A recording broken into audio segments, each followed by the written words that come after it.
이번 주 주목해야 될 투자 정보들 업데이트해드립니다. 김장열의 투자 업데이트, 유니스토리 자산운용 김장열 본부장님 오셨습니다. 어서 오십시오. 네, 안녕하세요. 2차 전지도 흔들리는 건가 궁금하고요. 네. 지난주에 또 올랐던 반도체 IT도 궁금하고 전반적으로 최근에 금융 환경들이 굉장히 빠르게 이슈가 나오고 봉합이 되고 있는데 매크로 상황부터 좀 정리해 주십시오. 네, 일단은 월스트리트하고 인플레이션의 경쟁이다라고 볼 수 있을 것 같아요. 월스트리트하고 누구요? 인플레이션. 인플레이션. 네. 인플레이션을 잡아야 되는데 잠깐 기다려 이런 거죠.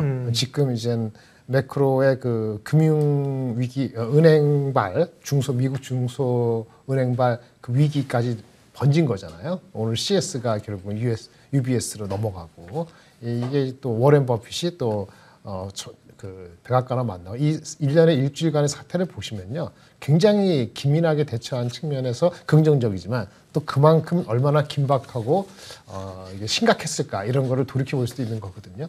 그래서 일단 월스트리트를 살리기 위해서 인플레이션을 잠깐 밀어두는 모양새를 지난주에 보이면서 네. 주식시장은 버텼다라고 말씀을 드릴 수 있겠고요. 과연 이젠 유동성 증가로 Q2로까지 볼 것이냐 과연 인플레이션에 대한 거는 잠깐 멈추더라도 궁극적인 방향은 어떻게 될 것이냐는 것은 우리나라 시간으로 목요일 아침에 결국은 FOMC에서의 말과 행동에 달려있다고 말씀드릴 수 있겠어서 당분간은 타이트한 로프를 거닐고 있다. 로프가 지금 조금만 흔들리면 떨어지잖아요. 그래서 아주 타이트한 로프를 중간에 균형을 맞추면서 걸어가는 영상을 보이고 있어서 일단 주식은 버티고 있습니다만 안심할 수 없는 그러한 형국인 것 같습니다. 그동안의 기조는 금리 인상과 함께 잘 모르고 있지만 그렇죠. 유동성을 줄이는 양적 긴축, QT를 사실 병행해 오고 있던 거 아닙니까? 네, 그렇습니다. 지금 그러면 유동성이 다시 좀 늘어나는 환경? 그렇게 네. 지금 태도가 변하고 있다 이렇게 봐야 되는 겁니다. 일단은 그 지난주에만 네. 3천억 불 정도가 유동성이 증가가 됐어요. 예. 이것이 이젠 뭐 QT가 우리가 월 한 900억 불까지 하게 되는데 거기까지는 안 쓰고 있는데 이제 한 주에 이제 3천억 불을 했는데 이거 자세히 약간 들어가 보면은 예. 뭐 재할인 창구라 해가지고 그거 관련돼서 그 SVB 다음에 나온 First Republic이라는 회사네 은행이요. 은행, 예. 그쪽에 한 900억 불 들어가게 컸죠. 하지만 어쨌든 간에 한 1,500억 불이 나갔는데 2008년도 금융위기 때도 한 주에 한 1,000억 불 정도 나간 적이 있었다 하더라고요. 그러니까 최고잖아요. 그래서 이거는 분명히 유동성을 준 겁니다. 물론 우리한테 준 게 아니고 은행을 대출해서 막은 거니까 성격은 좀 다를 수도 있습니다만 그렇고 그 다음에 여기 BT 누구는 바이더 뭐 패드 피봇 사라. 패드가 피봇할 것이다.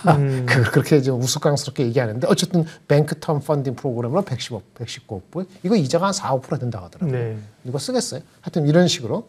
뭐 그런 식으로 가니까 유동성은 증가된 건 맞는데 이게 대출성이다 보니까 이게 실제 금융시장 전반적인 거에 QT의 반대말 QE라고 해석하는 건 과하다라는 해석이 더 있어요. 어쨌든 지금 중요한 건 그건 그거고 SVB 같은 취약은행에 더 있을 것인가가 지난 주말에 많이 나왔던 거죠. 결론은 있을 수 있다라는 거기 때문에 이 CS도 UBS로 넘어가지 않으면 큰일이다. 이래서 이제 경격적으로 나온 거거든요. 그래서 유동성 증가는 맞는데 성격이 좀 다른 것 같고 하지만은 SVB 같은 취약은행이 더 확인이 되고 그 실질적으로 문제를 야기시킨다고 간정하면은 그 뭔가 조치가 좀 더 있어야 되겠다는 거죠. 그래서 SVB 같은 은행이 얼마나 있을까라는 생각들을 하는 그 찰나에 지난주에 이제 그 미국의 뭐 저명한 교수들이 모여서 그 논문을 발표한 게 있더라고요. 그 보시면은 186개가 비슷하다라고 얘기를 했어요. 예. 4명이 공조했으니까 뭐 한 사람이 무슨 매버릭처럼 나온 얘기는 아니고 이게 3월 달부터 얘기됐던 거니까 좀 신경이 쓰이잖아요. 근데 마침 그런 비슷한 은행들이 나중에 보시면 오늘 안 나가지 않는데 은행들이 지난주에 많이 빠졌어요. 많이 빠졌어. 그래서 이게 한 5%, 8% 빠졌거든요. 그래서 그러한 은행들이 벌써 발생하면은 이 미실현 손실이라든지 비예금보험 예금 이런 것이 돈이 이제 이게 마이너스 되는 것이 드러나게 되는 거거든요. 네. 그래서 계속적으로 돈이 들어갈 수 있고. 콜롬비아 대겠죠. 콜롬비아 남가주대, 콜롬비아대. 네. 그렇죠. 교수들. 이런 대학들이. 근데 이런 186개 중에서 얼마나 국지가 큰 것이 현실화되느냐 안 되느냐. 이를 현실화 될 것, 나쁜 현실화 될 것 같으면 금리를 결국 이번에는 안 올리더라도 다음에 어느 순간에 안 올리는 게 아니고 안 내리더라도 다음에 5월, 7월, 5월, 6월 달에 금리를 내리게 될 수밖에 없지 않느냐 이런 것도 생각이 되는 거고 월스트리트는 그런 쪽에 약간 베팅을 한 거라 볼 수 있는 거죠. 당장 FOMC가 이번 주인데요. 네네. 뭐 금리의 그 폭에 대해서는 어느 정도 컨센을 가지고 있는 거고 네, 그렇죠. 관전 포인트를 어떤 걸로 봐야 될까요? 관전 포인트는 이렇습니다. 결국은 네. 뭐 이번에 25bp도 중요하지만 네. 25bp가 중요한 건 아니고 FOMC 점도표를 네. 지금 좀 한 2% 잡고 있는데 파월이 어떤 발언을 하느냐, 그렇죠. 점도표 변화가 어떻게 되느냐, 그 다음에 시장이 어떻게 반응하느냐 그렇죠. 이게 중요한 거죠. 점도표가 중요한데 네. 점도표에 대한 기대치가 이미 5.2%가 아니고 연말에 4.1%로 100bp, 1%포인트 내려가는 거를 시장에서 반영해서 버티고 있는 거예요. 그래서 만약에 점도표가 예상보다 잘 안 내려가는 걸로 예를 들어서 한 4.5, 6% 됐다고 칩시다요. 네. 그러면 사람들 실망하겠죠. 그렇죠. 아 지금 금리를 뭐 바로 덜 못 빠지고 내리구나. 이렇게 했더라도 뭐 나중엔 또 결국은 또 이게 좀 서서히 내려간다 그러면은 버틴 거에 대한 좀 부담이 될 수 있기 때문에 점도표가 중요하고 네. 그리고 우리가 FOMC가 보통 3, 6, 9, 12 요 달에 경제 전망을 내놓거든요. 예. 경제 전망도 중요하죠. 경제 전망이 기술적으로 탄탄하다 그러면은 괜찮을 텐데 경제 전망이 약간 내려가면서 뭐 점도표도 약간 올라간 상태라면은 지금 25bp냐 아니냐 이거에 대한 기대에 따른 주식시장의 버팀목이 약간 흔들릴 소지도 있거든요. 그래서 이제 오늘 내일 사이는 중요한데 사실은 말이죠. 이런 측면에서 여기는 안 가져왔습니다만 오늘하고 내일 사이, 오늘 밤인가 내일 새벽인가에 미국이 주간 단위로 이렇게 6개월물, 3개월물 해가지고 그 국채 비딩이 있어요. 예. 국제 입찰이. 지금 국채가 많이 빠졌잖아요. 4%, 3% 내려가는데 지금 괴리가 있죠. 그러니까 내려갈 건 내려갈 것 같은데 국채 입찰에 대한 것이 어디서 매각되느냐 중요하네요. 그렇죠. 오늘 아마 새벽 0시 30분에 나오는데 그런 것이 FOMC에 대한 어떤 사람들의 심리를 국채에 대한 입찰이니까요. 그거가 좀 좌우될 수 있는데 어쨌든 눈치 작전이 될 수 있고요. 근본적으로는요. 이겁니다. 결국 세금으로 메꾸는 거 아니에요. 금융권 규제 한다 하지만 네. 그래서 그러면 미국 정부 은행들이 바이든은 세금 아니라 그랬는데요. 아니라고 하는데 모르죠. 하여튼 간에 투자 위축이 되는 건 당연한 거예요. 네, 네. 은행들이 투자를 마음대로 이렇게 하는 은행 우리 그 기업들한테 투자를 예. 많이 못할 수도 있죠. 은행에서 시중으로 유동성이 안 나가겠죠. 예. 일단 최소한 주춤한 게 맞겠죠. 그러니까요. 그러면은 그것이 두 가지 효과가 있는데 경기가 어차피 둔화되는 영향을 더 가속할 수 있다는 걱정이 하나 있고 한편으로는 그런 와중에 어차피 인플레가 약간 꺾였으니까 좀 기다리면은 네. 유가만 들썩이지 않으면 유가 들썩이지 않게 당분간 그 인플레를 억제하는 효과가 있다. 무엇이 더 있는 것이냐. 이런 와중에 문제가 생기면은 우리는 질서정연하게 대처하는 위기 관리를 보여준다. 그러면서 장을 버티면서 끌어가는 것 같아요. 그러니까 네. 버티는 정도가 최고니까 오늘 장에도 그렇습니다만 너무 많이 오른 주식은 무서워서 못 가는 거고 성장성이 뒷받침되어 있는 개별 주식에 대해서 주식의 쏠림이 더 있죠. 그러니까 장은 안 움직이고 그렇게 쏠림이 성장성 있는 주식이라면 조금 더 페이버를 주는데 너무 많이 오른 주식은 못 따라가고 이런 형태로 이번 주 내내 갈 것 같은 느낌이 들고요. 금리 전망은 아까 말씀드린 것처럼 25bp가 맞는데 혹시라도 제로가 나온다. 금리를 인상 안 한다고 하시는 지금 기대치도 없지 않거든요. 그렇죠. 6대4. 위아래로 25가 유력하지만 열려 있는 거는 그렇죠. 50도 열려 있고 동결도 열려는 있는 거잖아요. 만약 동결이 아니고 내려서 하면은 금리 내린다고요? 금리를 동결.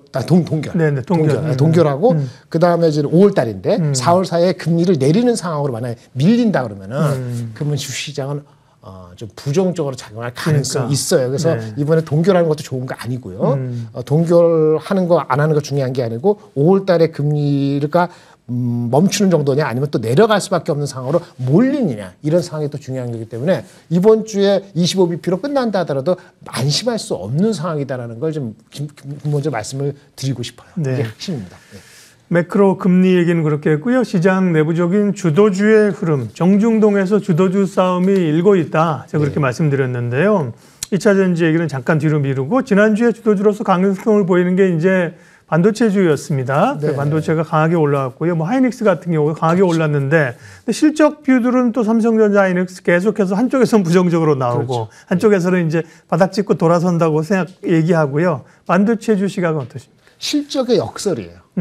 실적이 1분기 때 삼성전자가 반도체만 한 3조 이상. 적자 예상한다면서요? 그러니까 나는 휴대폰 때문에 흑자가 몇천 원 난다 이러는 거고 의미 없고 하이닉스는 4조 적자. 예. 근데 실적 역설이 뭐냐? 이거 다음으로 2분기부터는 덜 나빠진다.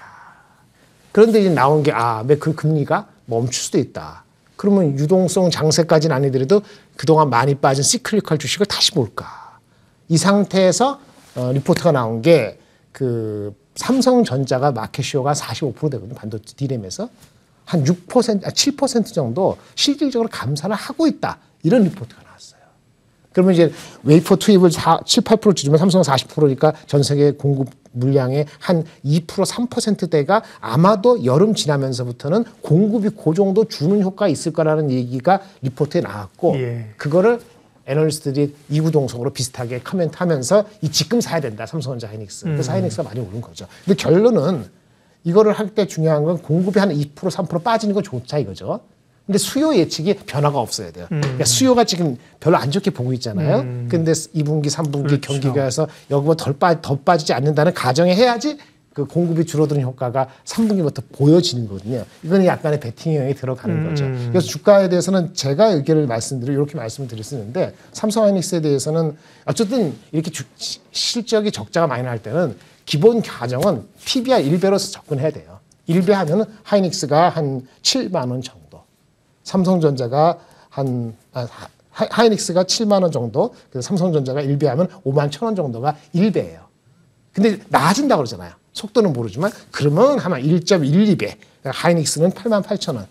삼성전자는 한 7만 원 가까이가 현실적인 이번에 반등이 하더라도 올라갈 수 있는 최대라고 하면 뭐하지만 어느 정도 한계다. 네. 그 정도로 보신다면은 투자자 의견이 좁혀지고 긍정적으로 하더라도 삼성전자 같은 경우는 한 6만 4, 5천 원 정도, 하이닉스는 한 8만 2, 3천 원 정도가 안착이 되는 걸 확인하고 들어가셔도 들어가는 게 의미가 있지. 안 그러면 크게 먹을 건 없다. 아직까지는 이렇게 말씀을 드릴 수 있겠습니다. 이제 다음은 2차 전지인데요. 네. 2차 전지가 뭐 많이 올랐기 때문에 이제 추세가 뭐 장기적으로 좋겠지만 그렇죠.